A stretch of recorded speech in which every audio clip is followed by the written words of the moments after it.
বাংলাদেশে বিভিন্ন ধর্মের মানুষকে কারা জুলুম অত্যাচার করেছে, কারা তাদের জমিগুলা দখল করেছে, পিঠামাটি থেকে উচ্ছেদ করেছে, সম্পদ লুণ্ঠন করেছে, তাদের ইজ্জতে হাত দিয়েছে, এই দুষ্কৃতিকারীদের তালিকা তৈরি করে জনগণের সামনে প্রকাশ করে দেওয়া হোক। আপনাদের এই বৃহত্তর রংপুরের পীরগঞ্জে মৎস্যপল্লীতে কয়েক বছর আগে গরু লুণ্ঠন করে কারা গরিবদের ঘর বাড়িতে আগুন ধরিয়েছিল আপনারা নিশ্চয়ই জানেন। যুবলীগ নেতার নেতৃত্বে এই অপকর্ম করা হয়েছিল। এইভাবে বাংলাদেশের যত জায়গায়, দিনাজপুরের সাঁওতালপল্লী, ব্রাহ্মণবাড়িয়ার অমুসলিম ভাইদের উপর হামলা, ঘর বাড়িতে লুণ্ঠন এবং অগ্নিসংযোগ, রামুতে বৌদ্ধ সম্প্রদায়ের তাদের মঠ ভাঙচুর করা, ঘর বাড়িতে হামলা এবং অগ্নিসংযোগ করা, এই সকল অপকর্মের সাথে ক্ষমতাসীন আওয়ামী লীগের দুর্বৃত্তরা জড়িত ছিল। ক্ষমতার শেষ মুহূর্ত পর্যন্ত মানুষ খুন করে তারা ক্ষমতায় থাকতে চেয়েছে। 15.5 বছর যে তাণ্ডব চালিয়েছেন, ক্ষমতার শেষ দিনে এসেও তাই করেছে। আমরা বাংলাদেশে প্রত্যেকটা খুনের বিচার চাই। শুধু আমাদের নেতৃবৃন্দ না, আমাদের কর্মী না, যত মানুষ খুন করা হয়েছে অন্যায়ভাবে সবার বিচার চাই। বৃহত্তর রংপুরবাসী অনেক কারণেই আপনারা গর্বিত, অথচ আপনারা বঞ্চিত। কিন্তু আপনাদের গর্বিত ইতিহাস এখনো চকচক করছে। দীর্ঘ 15.5 বছরের ফ্যাসিজমকে বিদায় করতে গিয়ে একটা মানুষ বাংলাদেশের ইতিহাসে নয়, বিশ্বের ইতিহাসে তার সোনালী নামটা লেখা হয়ে গেছে। এই সন্তানটাও বৃহত্তর রংপুরে, আবু সাইদ। সে আমাদের এখন বিপ্লবের আইকন, প্রতীক, আমাদের নেতা, আমাদের সিপাহসালার, আমাদের বীর সেনাপতি। তার রাস্তা ধরে এবার যারাই জীবন দিয়েছে, মহান রবের দরবারে দোয়া করি আল্লাহ তাদের সকলকে শহীদ হিসাবে কবুল করুন। তো এই ঋণ পরিশোধ করার শক্তি এই জাতির নেই। তবে যে কারণে তারা শহীদ হয়েছে, আমরা তাদেরকে কথা দিচ্ছি আমাদের প্রিয় সংগঠনের পক্ষ থেকে, একটা করাপশন ফ্রি, দুর্নীতিমুক্ত, সুষম, বৈষম্যহীন, মানবিক বাংলাদেশ না গড়া পর্যন্ত আমাদের লড়াই অব্যাহত থাকবে ইনশাআল্লাহ। আমাদের সন্তানরা স্লোগান দিয়েছিল, আবু সাইদ মুগ্ধ, শেষ হয়নি যুদ্ধ। হ্যাঁ, যুদ্ধ সেদিন শেষ হবে যেদিন মানবিক বাংলাদেশ প্রতিষ্ঠিত হবে। তার আগ পর্যন্ত এই যুদ্ধ ইনশাআল্লাহ চলবে। আমি আল্লাহ তাআলার শুকরিয়া আদায় করছি, ফেলানিয়ার বাসন্তীদের স্মৃতি বিজড়িত কুড়িগ্রামে উন্মুক্ত ময়দানে দুটি কথা বলার জন্য আল্লাহ তাআলা আপনাকে আপনাদের সামনে দাঁড়ানোর তৌফিক দান করেছেন। আলহামদুলিল্লাহ রাব্বিল আলামিন। 1 বছর আগেও বাংলাদেশের জনগণ, মুক্তি পাগল জনগণ এটা চিন্তাই করতে পারেনি, বরঞ্চ লাখো লাখো মানুষ নির্যাতনের শিকার ছিল। হাজার হাজার আলেম ওলামা, রাজনৈতিক নেতৃবৃন্দ, কর্মী সমর্থক দিয়ে বাংলাদেশের সবগুলা জেলকে ভরে রাখা হয়েছিল।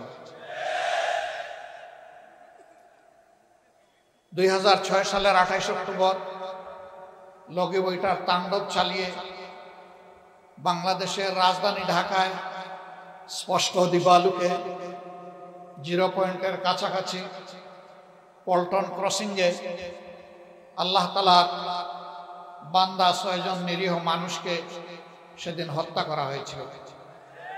নিতর দেহের উপর দাঁড়িয়ে তারা পৈশাচিক নৃত্য করেছিল। তাদের কলিজা ঠোলেনি, চোখে লজ্জা লাগেনি, কোনো কিছুর পরোয়া করেনি, আল্লাহকে ভয় করেনি।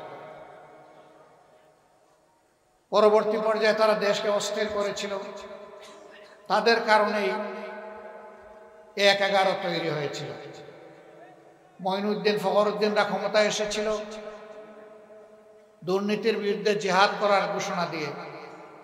শেষ পর্যন্ত নিজেদেরই অবস্থা, তারা দুর্নীতিতে আকণ্ঠ নিমজ্জিত হয়ে গিয়েছিল। মানুষ তাকে ঘৃণা করতে শুরু করলো। তারা তখন বাঁচার জন্য নিরাপদ রাস্তা বা সেফ এক্সিট খুঁজতে থাকলো। দুইজন নেত্রী দুইটা জোটের তখন নেতৃত্ব দিচ্ছিলেন। একজনকে তারা জানতে চাইল যদি তার জোট ক্ষমতায় আসে তাহলে তারা যে সমস্ত কীর্তিকাণ্ড করেছে সেগুলা নিয়ে কোনো প্রশ্ন তুলবে কিনা এবং তাদের কাজের বৈধতা দিবে কিনা।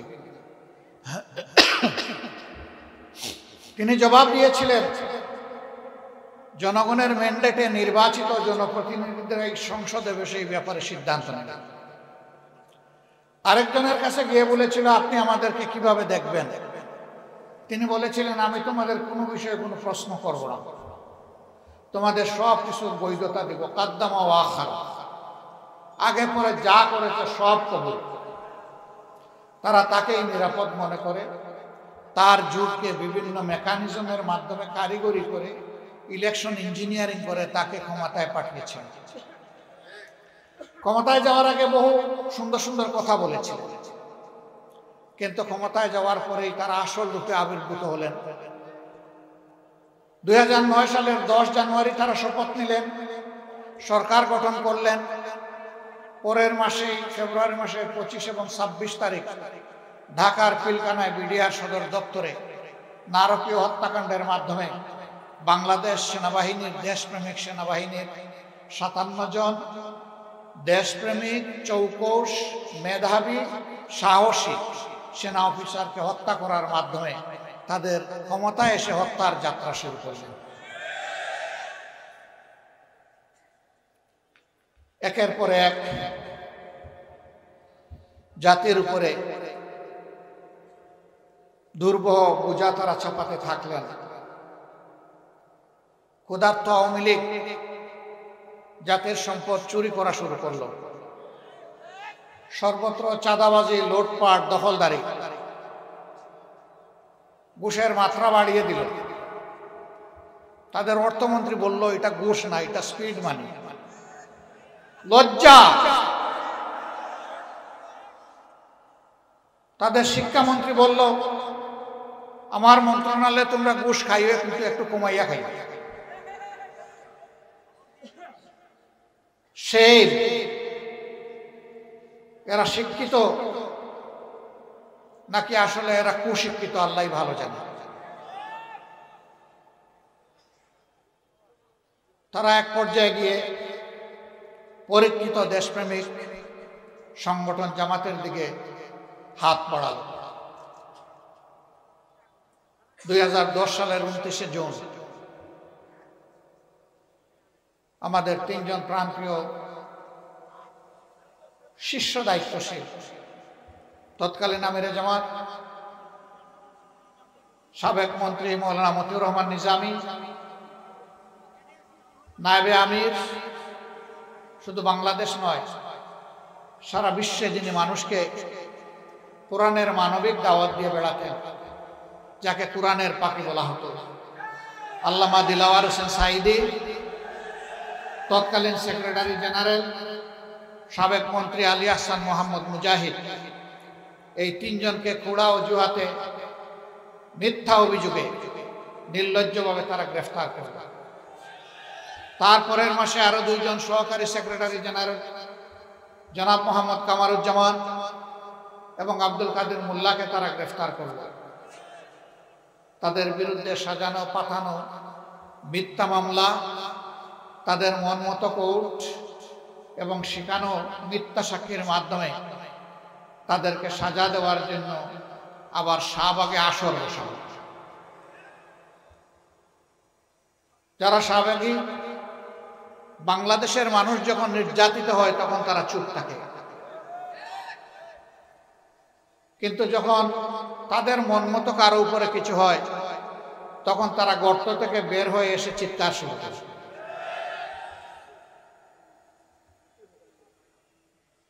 সম্মানিত ভাই ও বন্ধুগণ, তারপরের ইতিহাস সবার জানা। জামাতে ইসলামীর উপরে এই বিপদ যখন আসলো, আমরা তখন আমাদের রাজনৈতিক বন্ধুদেরকে অনুরোধ করেছিলাম, বিপদের ঢেউ জামাত পর্যন্ত থামবে না, এই ঢেউ সবাইকে ভাসিয়ে নিয়ে যাবে যদি আমরা সম্মিলিতভাবে ঠেকাতে না পারি। আমরা আমাদের আহাজারি শোনাতে পারিনি, বুঝাতে পারিনি। একের পর এক প্রতিহিংসামূলক রায়ের মাধ্যমে আদালতকে ব্যবহার করে জামাতে ইসলামীর নেতৃবৃন্দকে ফাঁসি দেওয়া হলো, 5 জনকে ফাঁসিতে ঝুলানো হলো। তাদের নিয়েও অনেক নাটক করা হলো।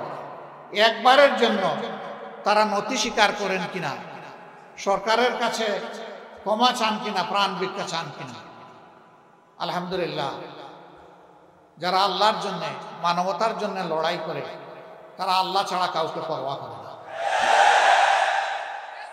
আল্লাহর এই বান্দারা মাথা উঁচু করে সেদিন বলেছিলেন, আমরা মাথা একটা জায়গায় নত করে, তিনি আমাদের প্রভু, তিনি আমাদের স্রষ্টা আল্লাহ রাব্বুল আলামিন। দুনিয়ার আর কোথাও ওই বান্দাদের মাথা নত হবে না। মাথা তারা নত করেননি। তারা কতটা আত্মবিশ্বাসী ছিলেন। শহীদ আমিরে জামাত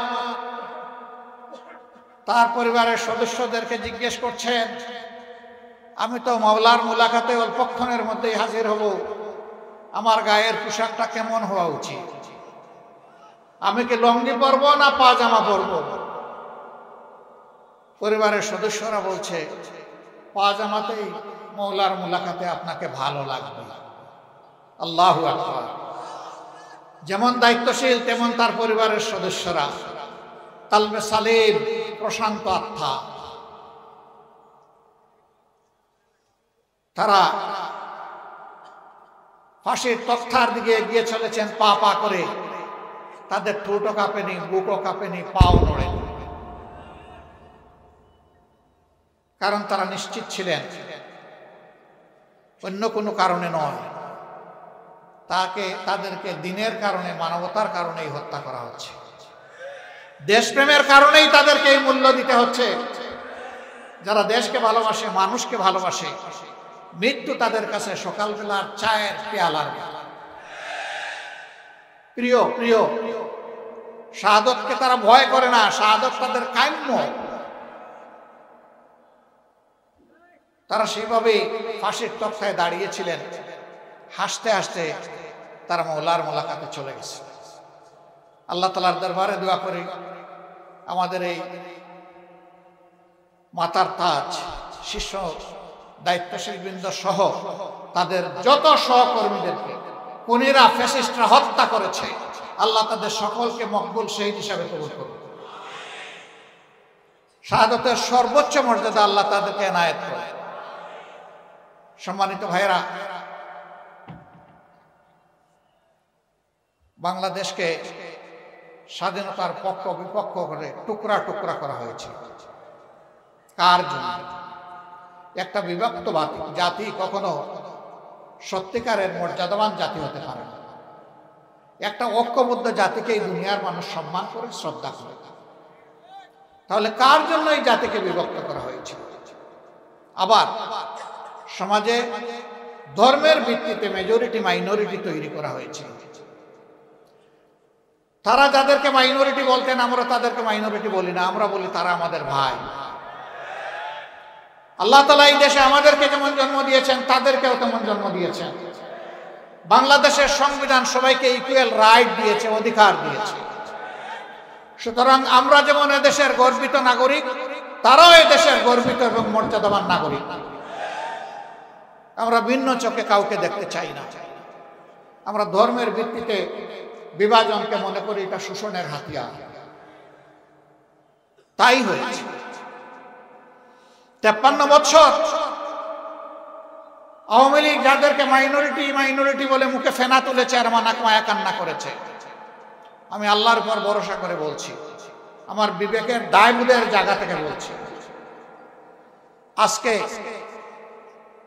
10 জানুয়ারি 1972 থেকে শুরু করে আজ পর্যন্ত 2025 সালের আজকে 24শে জানুয়ারি এই দীর্ঘ পথ পরিক্রমায় বাংলাদেশে বিভিন্ন ধর্মের মানুষকে কারা জুলুম অত্যাচার করেছে, কারা তাদের জমিগুলা দখল করেছে, পিঠামাটি থেকে উচ্ছেদ করেছে, সম্পদ লুণ্ঠন করেছে, তাদের ইজ্জতে হাত দিয়েছে, এই দুষ্কৃতিকারীদের তালিকা তৈরি করে জনগণের সামনে প্রকাশ করে দেওয়া হোক। এই কাজ যারা করেছে তারা সমাজের কালো এবং কুৎসিত চেহারার মানুষ। আমার দ্বারাও যদি এই কাজ করা হয় আমার নামও প্রকাশ করে দেওয়া হবে। বাংলাদেশের জনগণ জানুক এরা কারা, এই খুনি ধোঁকাবাজ কে, এটা বাংলাদেশের মানুষকে জানতে হবে। আপনাদের এই বৃহত্তর রংপুরের পীরগঞ্জে মৎস্যপল্লীতে কয়েক বছর আগে গরু লুণ্ঠন করে কারা গরিবদের ঘর বাড়িতে আগুন ধরিয়েছিল আপনারা নিশ্চয়ই জানেন। যুবলীগ নেতার নেতৃত্বে এই অপকর্ম করা হয়েছিল। এইভাবে বাংলাদেশের যত জায়গায় দিনাজপুরের সাঁওতালপল্লী, ব্রাহ্মণবাড়িয়ার অমুসলিম ভাইদের উপর হামলা, গড়বাড়িতে লুণ্ঠন এবং অগ্নিসংযোগ, রামুতে বৌদ্ধ সম্প্রদায়ের তাদের মঠ ভাঙচুর করা, গড়বাড়িতে হামলা এবং অগ্নিসংযোগ করা, এই সকল অপকর্মের সাথে ক্ষমতাসীন আওয়ামী লীগের দুর্বৃত্তরা জড়িত ছিল। কিন্তু আফসোসের বিষয়, যা কিছু ক্ষতি হয়, চুরি হয়, হারিয়ে যায়, কেষ্ট বেটাই দায়ী। সব কিছুর জন্য জামাতে ইসলামী দায়ী। সবার আগে জামাতে ইসলামীর নাম আসে। আপনারা তার সাক্ষী। গোবিন্দগঞ্জের গাইবান্ধার সুন্দরগঞ্জের এমপি লিটন, তাকে কে বা কারা তার বাড়ির পাশে শুট করে হত্যা করল। প্রধানমন্ত্রী তৎকালীন সংসদে দাঁড়িয়ে বললেন এই কাজ জামাত শিবির করেছে, আমার লিটনকে খুন করেছে। তাণ্ডব চালানো হলো, আমাদের নিরীহ নেতা কর্মীদেরকে গ্রেফতার করে রিমান্ডে নিয়ে শারীরিক, মানসিক, আর্থিক নির্যাতন করা হলো। আমরা বললাম যে এই ধরনের নাপাক কাপুরুষোচিত কাজ আমরা করি না, আমরা করি নাই। তৎকালীন আইজি একই চিৎকার মারলেন। দিন শেষে কি হলো? দিন শেষে দেখা গেল এই কাজের সাথে জামাতে ইসলামের কোনো ধরনের কোনো সম্পর্ক ছিল না, বরঞ্চ তাদেরই ক্ষমতার পার্টনার একজন সাবেক কর্নেল, ওই সিটে আসনে যিনি সাবেক এমপি ছিলেন, তিনি তার ভবিষ্যৎ রাস্তা পরিষ্কার করার জন্য ঠুস। হত্যাকারী তিনি ছিলেন। আমার সাথে তার কোর্ট গারদে দেখা হয়েছিল। আমি জানতাম না উনি সেই ব্যক্তি। দেখলাম যে অনেক লম্বা চুল রেখেছেন, লাঠি একটা হাতে নিয়েছেন, কিছু ভদ্রলোকের চেহারা, এক কোনায় বসে আছেন, আমি আরেক জায়গায় বসে আছি। ওনাকে জিজ্ঞেস করলাম যে আপনার পরিচয়? তিনি বললেন আমি কর্নেল অমর। বললাম ঘটনা কি গাইবান্ধার? তিনি বললেন হ্যাঁ। বিচারে প্রমাণ হলো যে তিনি খুনি। মাঝখানে জামাতে ইসলামী, ইসলামী ছাত্র শিবিরের কর্মীদের উপর যে নির্যাতন চালানো হলো, তাদের জীবন থেকে যে মূল্যবান দিনগুলা কেড়ে নিল, তাকে আজ আমাদেরকে ফিরিয়ে দেবে। এই ধরনের প্রত্যেকটা ঘটনায় আমাদেরকে দায়ী করে কথা বলা হয়। আমরা আল্লাহকে ভয় করি। যারা আল্লাহকে ভয় করে তাদের হাতে মানুষের জীবন, সম্পদ এবং ইজ্জত সম্পূর্ণ নিরাপদ। প্রমাণ বর্তমান বাংলাদেশ। 15.5 বছরের দুঃখ, ব্যথা, বেদনা, কষ্ট আমরা বুকে বহন করে বেড়াচ্ছি। কিন্তু 5 আগস্ট জাতি যখন মুক্তি পেল, আমরা বাংলাদেশের প্রিয় জনগণকে, বিশেষভাবে আমাদের সহকর্মীদের আমরা আহ্বান জানালাম, শান্ত থাকুন, ধৈর্য ধরুন, শৃঙ্খলা ফিরিয়ে আনতে নিজ নিজ জায়গা থেকে সর্বোচ্চ অবদান রাখুন। এর আগে আওয়ামী লীগ বলেছিল কোনোদিন যদি ক্ষমতা থেকে তাদেরকে বিদায় নিতে হয় তাহলে ক্ষমতা থেকে বিদায় নেওয়ার 2 দিনের মাথায় তাদের 5 লক্ষ নেতা কর্মীকে আমরা নাকি খুন করব। আমি জিজ্ঞাসা করি, তাদের নেতৃবৃন্দের দফায় দফায় এই মিথ্যা আতঙ্ক ছড়ানো তা কি বাস্তবায়িত হয়েছে? 5 লক্ষ মানুষ মারা গেছে 5 এবং 6 আগস্ট, 7 আগস্ট, সারা আগস্ট মাস জুড়ে এখন পর্যন্ত যায়নি, কারণ তারা খুনি হতে পারে, কিন্তু বাংলাদেশের মানুষ প্রিয় দেশকে মানুষকে ভালোবাসে, এই জন্য দায়িত্বশীলতার পরিচয় দিয়েছে। খনিদের মুখে চুনকালি, এখন চিন্তা করলো আমাদেরকে জড়ানো যায় কিভাবে। বিভিন্ন ধর্মীয় সম্প্রদায়ের লোকদেরকে উস্কানি দেয়। আমাদের হিন্দু ধর্মের ভাইদেরকে উস্কানি দিয়েছিল দুর্গাপূজা পরিহার করার জন্য। আমি ধন্যবাদ জানাই সাহসিকতার সাথে যারা উস্কানি দিয়েছিল, তাদের উস্কানি ওদের মুখের উপর ছড়ে দিয়েছে। আমরা তাদেরকে বলেছিলাম আপনাদের ধর্মীয় উপাসনা আপনারা করুন, কিন্তু আমরা পাহারাদার হয়ে কোনো দুর্বৃত্ত এই কাজে যাতে হস্তক্ষেপ করতে না পারে আমরা পাহারাদারের ভূমিকা পালন করব। এটা শুধু জামাতে ইসলামী না, এদেশের দেশপ্রেমিক সমস্ত মানুষ এই দায়িত্ব আঞ্জাম দিয়েছে, বিশেষ করে জাগ্রত মুসলমানরা এই দায়িত্ব পালন করেছে। কিন্তু আপনারা জানেন শুধু জামাতে ইসলামী না, এদেশের আলিম উলামা, রাজনৈতিক আওয়ামী লীগের প্রতিপক্ষ, সাংবাদিক, সাধারণ মানুষ, কাউকে আওয়ামী লীগ ছাড় দেয় না। জুলুমের 18 কোটি মানুষের উপর হয়েছে, জুলুমের অভিশাপ তাদের ঘাড়ে আরোপিত হয়েছে। একজন ভাই বলেছেন রান্না করা খাবারটাও তারা খেয়ে যেতে পারলেন না। জানেন এই রান্না করা খাবার কার পয়সায় তৈরি হয়েছিল? আপনাদের পয়সায় তৈরি হয়েছিল। 18 কোটি মানুষের টাকায় তৈরি হয়েছিল। সেই খাবার খেয়ে তারা একবারও চিন্তা করেননি যে যাদের পয়সায় আমার খাবার, আমার এখানে নিরাপদ অবস্থান, বিলাসবহুল বসবাস, চতুর্দিকে নিশ্চিন্ত নিরাপত্তা, সেই তাদের বুকেই আমি গুলি চালাচ্ছি, একবারও তাদের বুক কাঁপেনি, হাত। ক্ষমতার শেষ মুহূর্ত পর্যন্ত মানুষ খুন করে তারা ক্ষমতায় থাকতে চেয়েছে। 15.5 বছর যে তাণ্ডব চালিয়েছেন, ক্ষমতার শেষ দিনে এসেও তাই করেছে। তারা ধারণা করেছিলেন ইতিপূর্বে বল প্রয়োগ করে অবৈধ ক্ষমতাকে তারা ধরে রাখতে পেরেছিলেন, এবারও বোধহয় তারা সফল হবে, কিন্তু না। আল্লাহ তাআলার ঘোষণা, ওয়ালিল্লাহুম্মা মালিকাল মুলকি তুতিল মুলকা মান তাশাউ ওয়া তানজিউল মুলকা মিম্মান তাশাউ।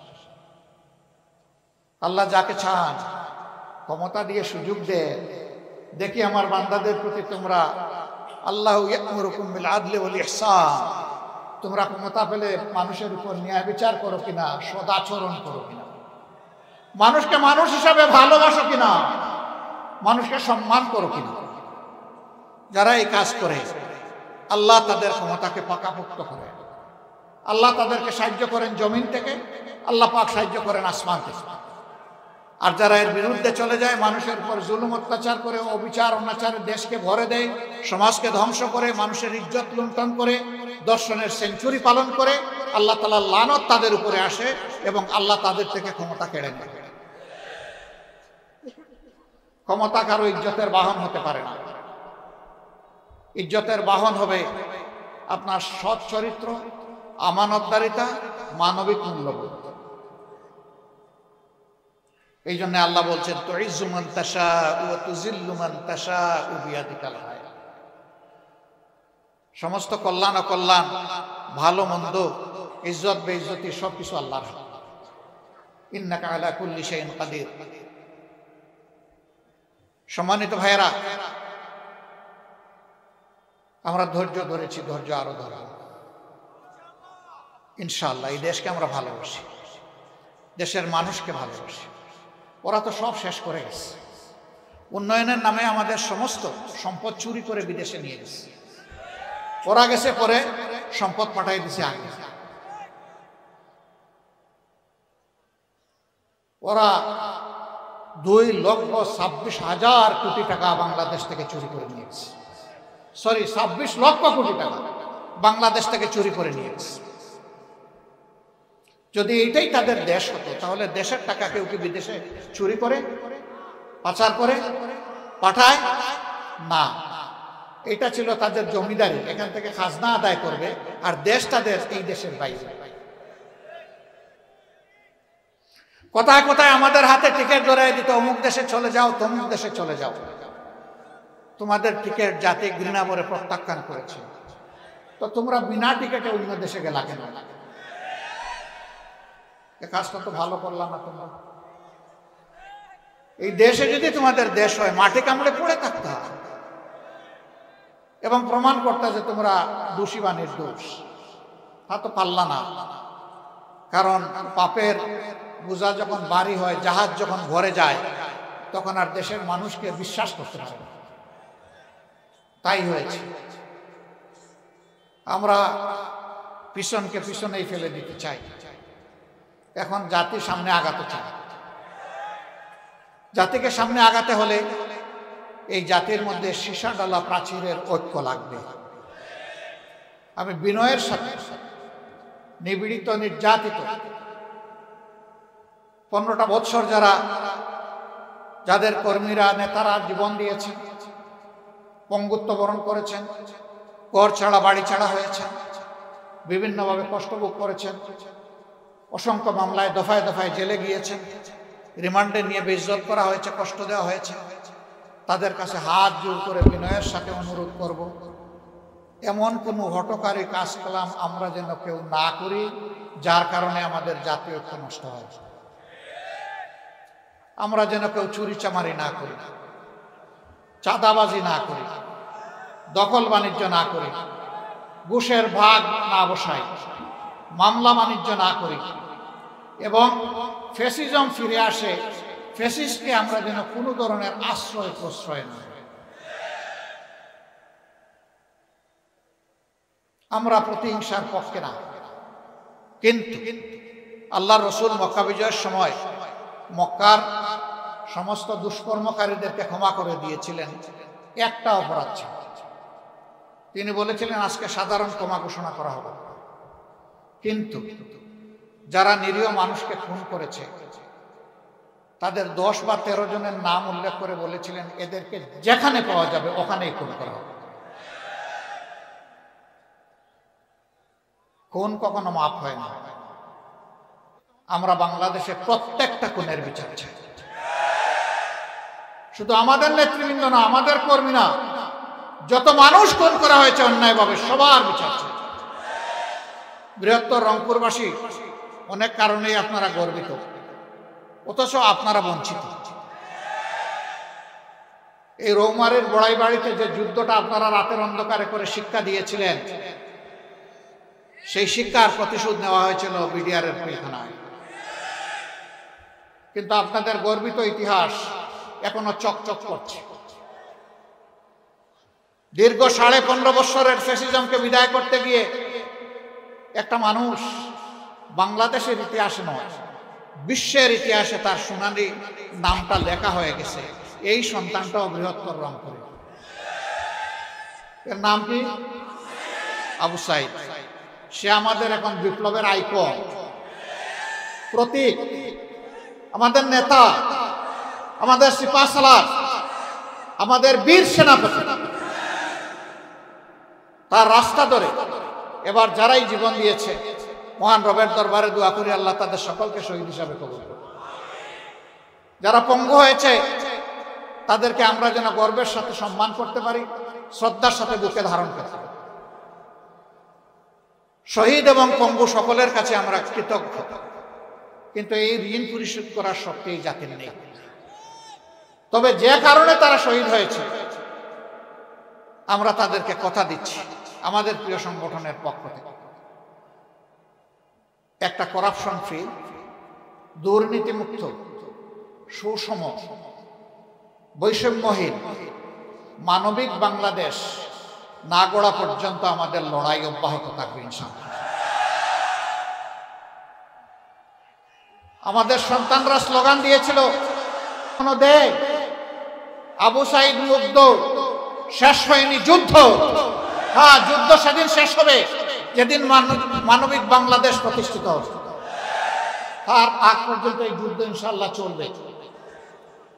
আমরা সমাজে অনাচার দেখলে প্রতিবাদ করবই, এটা আমার বিরুদ্ধে হলেও আমি প্রতিবাদ করব। অনাচার যিনি করবেন তার ব্যাপারে আমরা মুখ বন্ধ করে থাকবো না। এই জন্যই আমরা রাজনীতি করি। আমরা ন্যায়ের পক্ষ নিব, অন্যায়ের প্রতিবাদ করব। যদি অন্যায়কে নীরবে হজম করি তাহলে আমিও অন্যায়কারীর মদতদাতা হয়ে গেলাম। আমরা এই অপকর্মের দায় নিতে চাই না। এমনকি আমাদের দলের কেউ যদি কোনো জায়গায় এই সমস্ত অন্যায় অপরাধ করে, আমরা বলবো এদেরকে ধরে দিন, ছাড় দিবেন না। আমাদেরকেও খবর দিবেন, প্রশাসনকেও খবর দিবেন। এদের ব্যাপারে আমাদের জিরো টলারেন্স। আপনারা সাক্ষী, আলহামদুলিল্লাহ 5 আগস্ট থেকে শুরু করে আজকে এই জানুয়ারি মাসের 24 তারিখ পর্যন্ত দীর্ঘ 6 মাসের পথ পরিক্রমায় আমাদের লোকেরা চাঁদাবাজি করে নাই, দখল বাণিজ্য করে নাই, মামলা বাণিজ্য করে নাই। শত শত নিরীহ মানুষকে মামলায় ঢুকাইয়া তাদের কাছ থেকে টাকা আদায় করে, ঘুষের ভাগাভাগি করে নাই। আমরা জানি এটা হারাম। আল্লাহ তাআলা এই হারামকে বর্জন করার তৌফিক আজীবন আমাদেরকে দান করেন। এরপরেও নফসের দুকায় শয়তানের ওয়াসওয়াসায় পড়ে যদি কেউ বিপদগামী হয়ে যায়, আমরা তাদেরকে ছাড় দেওয়ার পক্ষে নই। এখানে আমার ধারণা শহীদ পরিবারের সদস্যরা আছে, এখানে অনেক আহত পঙ্গু ভাই বোনেরা আছে। আমরা তাদের কাছে আবারও কৃতজ্ঞতা জানাচ্ছি। আমরা শহীদদেরকে কোনো দলীয় সম্পত্তিতে পরিণত করতে চাই না। শহীদরা জাতির শ্রদ্ধা তারকা, তারা মাটিতে নয়, ইনশাআল্লাহ আসমানে জ্বলজ্বল করে যাবে। আমাদের আবেগটা তাদের প্রতি এরকমই।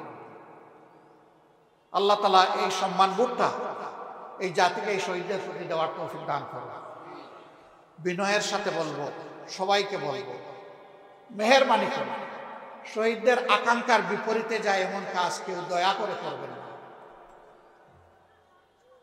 যদি চাঁদাবাজি করেন, দখলদারি করেন, মামলা ঘুষ বাণিজ্য করেন, মানুষের উপর জুলুম করেন, তাহলে শহীদদের আত্মা কষ্ট পায়। আমাদের শহীদ বন্ধুদের আত্মায় কষ্ট দিবেন না ভাই। বন্ধু দুস্থ, আমাদের এই বিনয়ী আহ্বান আপনাদের কলিজাকে নরম করুক, আমরা দোয়া করব। কিন্তু যদি না করেন, যদি কেউ অপকর্ম অব্যাহত রাখেন, মনে রাখবেন আমাদের লড়াইও অব্যাহত থাকবে ইনশাআল্লাহ। রংপুরবাসী, আমার ভাই মাহবুব রহমান বেলাল বলে গেছেন, ফ্যাসিস্ট সরকার প্রতিহিংসামূলকভাবে যে সমস্ত রাজনৈতিক নেতাদেরকে জেলে পুরেছিল, কর্মীদেরকে জেলে পুরেছিল, এক এক করে সব বের হয়ে গেছে। কিন্তু আমাদের দুঃখ, আমাদের ভাই, আমাদের নেতা, বাংলাদেশ জামাতে ইসলামীর তৎকালীন ভারপ্রাপ্ত সেক্রেটারি জেনারেল, আপনাদের প্রিয় মানুষ, প্রিয় নেতা আজহারুল ইসলাম ভাই এখনো জেলে। আমরা আইনি লড়াইয়ের মধ্য দিয়ে তাকে মুক্ত করার পক্ষে। আমরা কারো দয়া নিয়ে মুক্ত করতে চাই না, আমরা শুধু আল্লাহর দয়া চাই। কিন্তু আইনের পেশে মেহরবানি করে আমাদেরকে আর কষ্ট দিবেন না। যদি আইনের পেশে কষ্ট দেন, আমরা বাধ্য হব এই দাবিতে রাস্তায় না। আমরা আদালতকে সম্মান দেখাই আহ্বান জানাবো, মেহরবানি করে এই মজলুম মানুষটিকে অনতিবিলম্বে ন্যায় বিচারের মাধ্যমে আপনারা মুক্ত করে দেন। যদি মিনিমাম ন্যায় বিচার আমরা পাই, ইনশাআল্লাহ ইজ্জতের সাথে তিনি মুক্ত হয়ে আমাদের বুকে ফিরে আসবেন, রংপুরবাসীর বুকে ফিরে আসবেন ইনশাআল্লাহ। বাংলাদেশের নতুন ইতিহাস রচনা হবে ইনশাআল্লাহ। এই কুড়িগ্রাম বহু দিক থেকে বঞ্চিত। এখানে একটা কৃষি বিশ্ববিদ্যালয় হয়েছে, ঘোষণা হয়েছে, তার কঙ্কাল আছে, গুস্তও নাই, চামড়াও নাই, হাড্ডিসা, নিজস্ব কোনো ক্যাম্পাস নাই, দুকি দুকি আস্তে আস্তে চলছে। অথচ এগ্রোবেস এই প্রতিষ্ঠানটা এই অঞ্চলের চেহারা বদলে দিবে। এটা শিক্ষা গবেষণার কেন্দ্রে পরিণত হতে পারে। এটা একটা সীমান্তিক জেলা, এখানে মানুষ একটু অসুস্থ হলে ভালো একটা চিকিৎসা পাবে, সেই রকম কোনো ব্যবস্থা নেই। আজকে বহু জেলায়, একই জেলায় ইউনিভার্সিটি, একই জেলায় কৃষি বিশ্ববিদ্যালয়, একই জেলায় মেডিকেল কলেজ, একই জেলায় ইঞ্জিনিয়ারিং ইউনিভার্সিটি, একই জেলায় সব কিছু আছে, আরেক জেলায় কিছুই নাই। এটা কোন ধরনের ইনসাফ?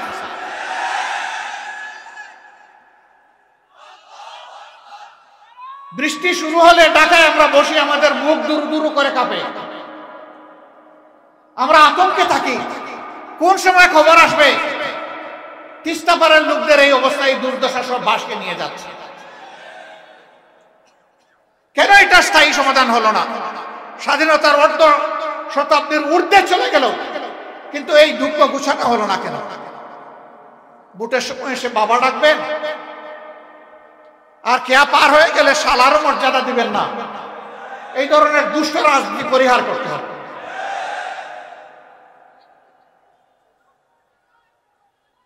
এখানে তিস্তা প্রকল্প মহাপরিকল্পনা বাস্তবায়ন হওয়ার কথা, কার ইঙ্গিতে ইশারা এটা এখনো বন্ধ হয়ে আছে?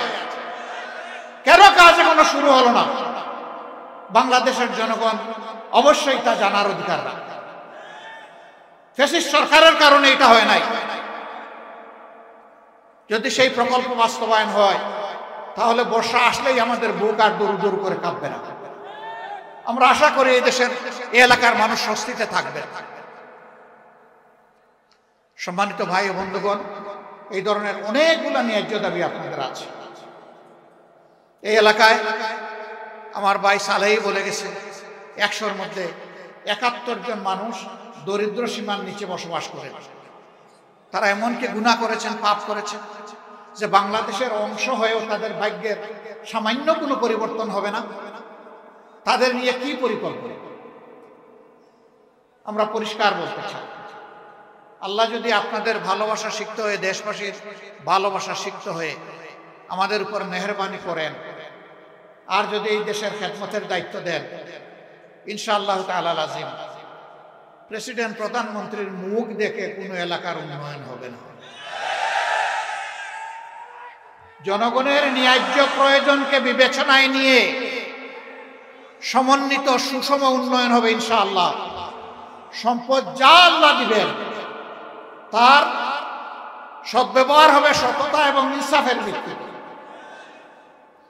যে এলাকাগুলো এগিয়ে গিয়েছে সেই এলাকাগুলোকে একদিকে রাখা হবে, আর যে এলাকাগুলো পিছিয়ে পড়েছে তাদেরকে অগ্রাধিকার ভিত্তিতে সামনে নিয়ে আসা হবে ইনশাআল্লাহ। এটা ইনসাফের দাবি, এটাই হতে হবে। বরঞ্চ দীর্ঘদিন তাদেরকে যে বঞ্চিত করা হয়েছে, এটার মাসুল হিসাবে এখানে আরো বাড়তি কিছু করা প্রয়োজন হবে। আপনারা আমাদের জন্য দোয়া করবেন। ন্যায়ের পথে, ইনসাফ কায়েমের পথে আমাদেরকে যতদিন পাবেন, আমাদেরকে একটু ভালোবাসবেন, দোয়া করবেন, সাহায্য করবেন, ভুল করলে সমালোচনা করবেন। সত্যের পথে, দেশ গড়ার পথে আপনারা ইনশাআল্লাহ পাশে থাকবেন। আপনাদের বুকের বিছানায় আমাদের জন্য একটু জায়গা করে দেবেন। পারবেন তো আপনারা? এই দাওয়াত নিয়ে ঘরে ঘরে পৌঁছে যেতে হবে। ইনসাফের দাওয়াত, সাম্যের দাওয়াত, মানবিকতার দাওয়াত, দুর্নীতিমুক্ত সমাজ গড়ার দাওয়াত, কোরআনের আইন কায়েমের দাওয়াত। আসুন সেই দাওয়াত বুকে নিয়ে আমরা কুড়িগ্রামের প্রত্যেকটা ঘরে ঘরে ছড়িয়ে পড়ি। আজকে এইখানে আপনারা কষ্ট করে এসেছেন, দিন ভরা রাত ভরা, শীতের একটু চাপ বেশি, সব কিছু উপেক্ষা করে আপনারা এখানে এসেছেন দুটি কথা শোনার জন্য, আমাদেরকে দেখার জন্য, আমাদের ভালোবাসায়, তাই না? এই ভালোবাসা কার জন্য? এই ভালোবাসা কার জন্যে? আল্লাহ তাআলার জন্য। আল্লাহ তাআলার কাছে দোয়া করি আমাদের এই ভালোবাসার বিনিময়ে আল্লাহ যেন বাংলাদেশটাকে সুন্দর করে দেন। আমাদের শহীদদের রক্তের মর্যাদা যেন আমরা দিতে পারি, সেই তৌফিক দান করুন। এবং আল্লাহ রাব্বুল আলামিন এই ভালোবাসাকে তার প্রিয় জান্নাত পর্যন্ত যেন পৌঁছে দেন। আপনাদের উপর, এই এলাকার উপর আল্লাহ রহম করুন, শান্তির ফয়সালা নাজিল করুন। আল্লাহ রাব্বুল আলামিন আপনাদের সকলকে তাইয়্যিব হায়াত দান করুন। ভাই ভাই হিসাবে, দল মত ধর্মের ঊর্ধ্বে উঠে এক হয়ে এক মোহানায় এসে সবগুলা হাতকে এক জায়গায় করে এই দেশকে গড়ার তৌফিক আল্লাহ তাআলা আমাদেরকে দান করুন। আল্লাহ হাফেজ। বাংলাদেশ জিন্দাবাদ। বাংলাদেশ জামাতে ইসলামী জিন্দাবাদ। আসসালামু আলাইকুম ওয়া রাহমাতুল্লাহ।